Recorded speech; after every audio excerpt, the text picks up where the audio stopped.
En Afrique, tentative de débarquement à Tobruk. Les batteries côtières allemandes ont pris sous leur feu les navires britanniques qui essaient de s'approcher du rivage.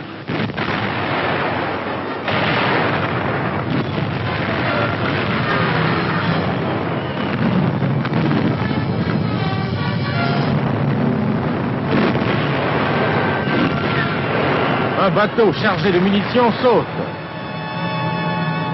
Quelques unités anglaises ont réussi à prendre pied. Elles ont été immédiatement encerclées, les prisonniers sont dirigés vers les camps. Après le naufrage des navires anglais torpillés, des dragueurs de mines allemands ont recueilli les survivants.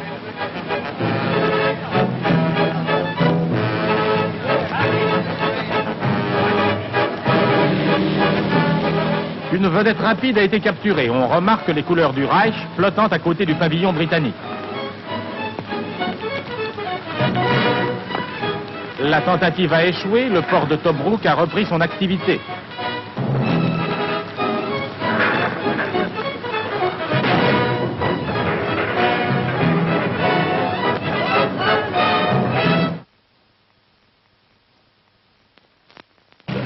De Stalingrad. De jour et de nuit, les escadrilles allemandes soutiennent l'avance des fantassins qui encerclent la ville par le nord, l'ouest et le sud.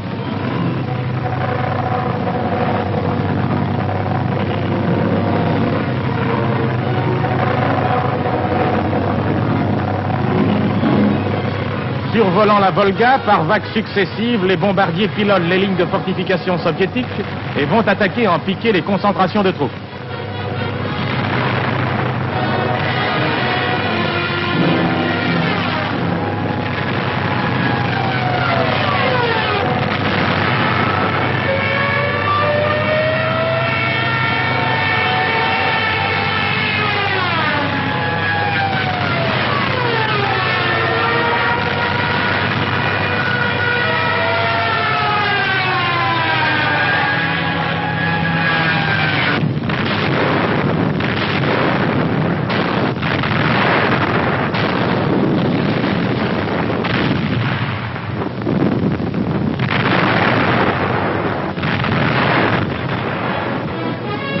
Procédant par infiltration, les troupes allemandes ont atteint les faubourgs.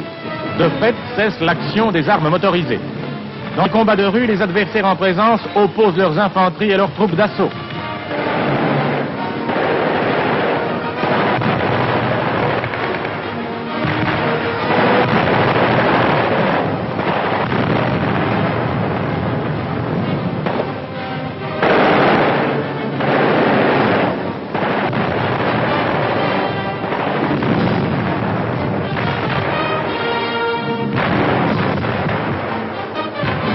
Malgré les contre-attaques incessantes, la Volga est atteinte et la gare de marchandises occupée.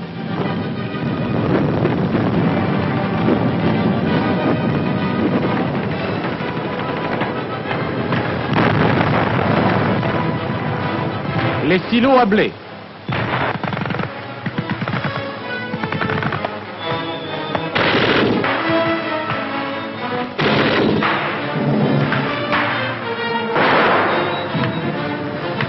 Les troupes allemandes progressent quartier par quartier, maison par maison, se heurtant à une résistance désespérée.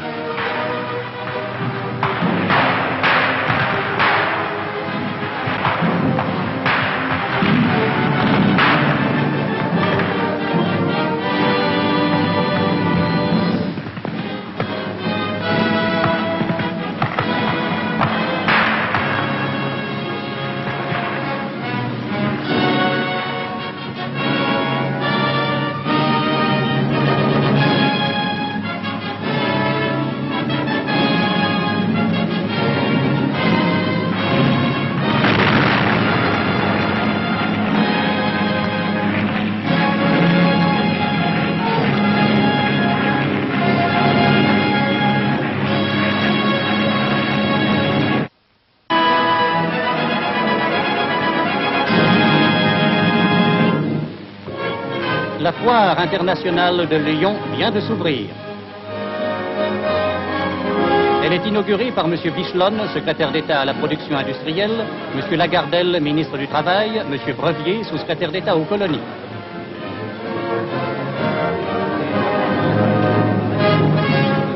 présence de nombreuses participations étrangères souligne l'importance de cette manifestation qui montre également le grand effort de l'industrie française afin de s'adapter aux circonstances actuelles, conditions premières de notre salut.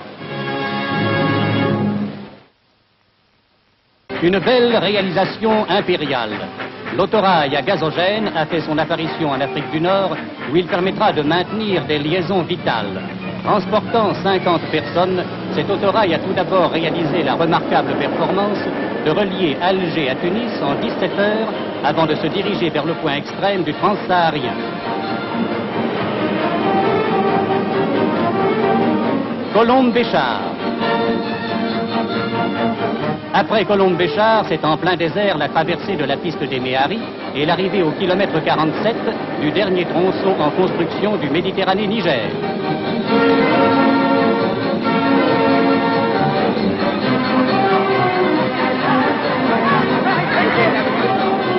Puis voici le retour. La machine se comporte admirablement et c'est à l'heure dite l'arrivée à Alger, où les personnalités officielles sont venues féliciter les techniciens grâce à qui a pu être réalisé ce voyage de 4500 km.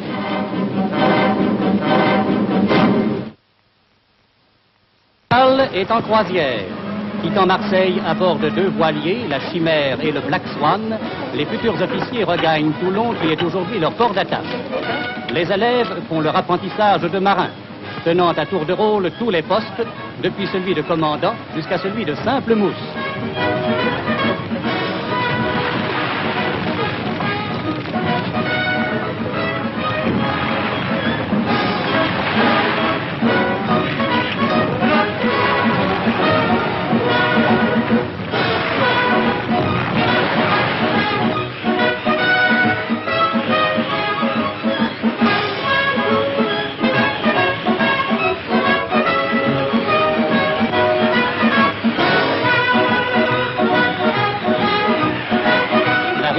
De bord trempera leur caractère, formera leur esprit et fera d'eux des chefs fidèles aux traditions de la marine française.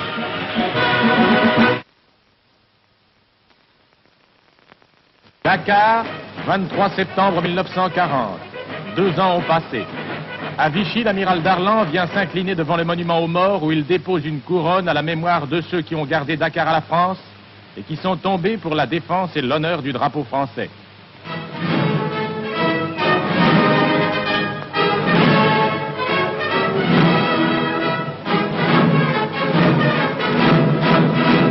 « 23 septembre 1942, le pays se souvient.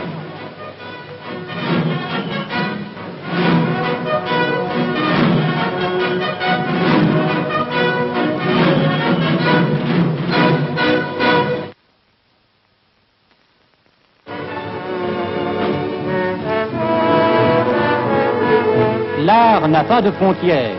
À Paris, c'est l'inauguration par M. de Lequerica, ambassadeur d'Espagne, de la quinzaine d'art espagnol, prélude à de vastes échanges entre les grandes capitales européennes. Les affinités artistiques entre la France et l'Espagne ont été nombreuses au cours des siècles. On sait ce que nos artistes doivent à Velázquez, à Murillo, au Greco et à Goya. De même, cette manifestation nous permet de juger combien les grandes écoles françaises du XIXe siècle ont inspiré l'art espagnol contemporain.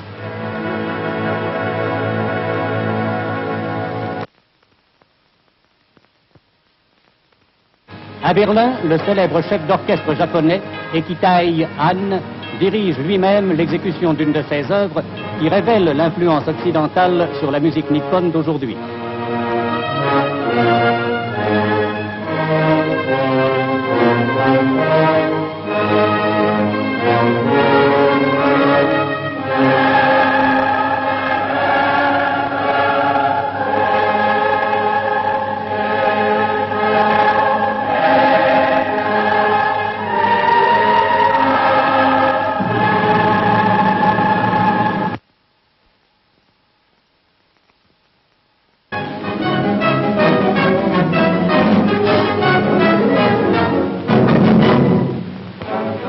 « 90 000 spectateurs assistent au stade olympique de Berlin à la rencontre de football opposant les équipes nationales allemandes et suédoises. Le 11 allemand est en culotte noire.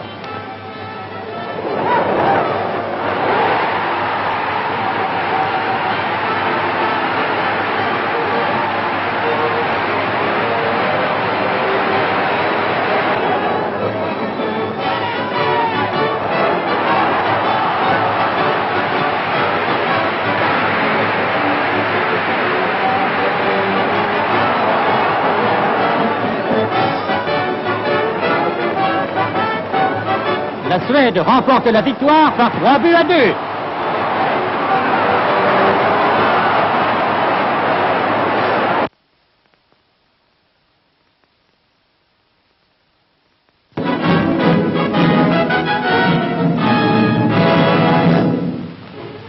Départ du Grand Prix cycliste de l'auto.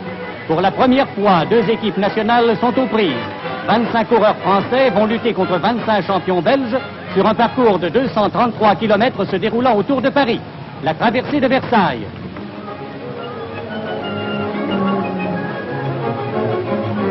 Après Chartres, Goasmat, Goutal et Tanneveau tentent une échappée.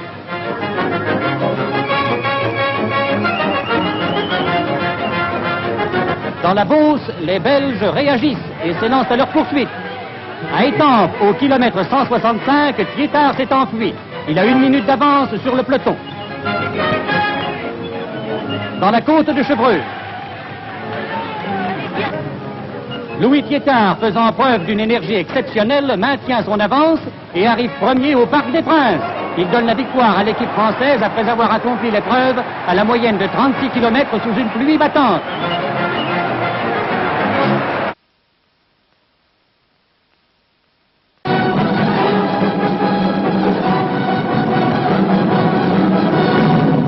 Au Vélodrome d'hiver se déroule le gala de bienfaisance organisé au profit des œuvres sociales des gardiens de la paix, des sapeurs-pompiers et de la Légion de la Garde.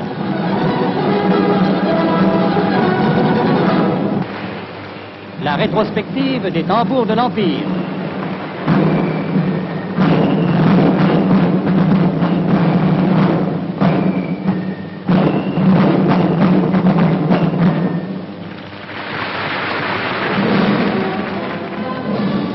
Les athlètes font leur entrée.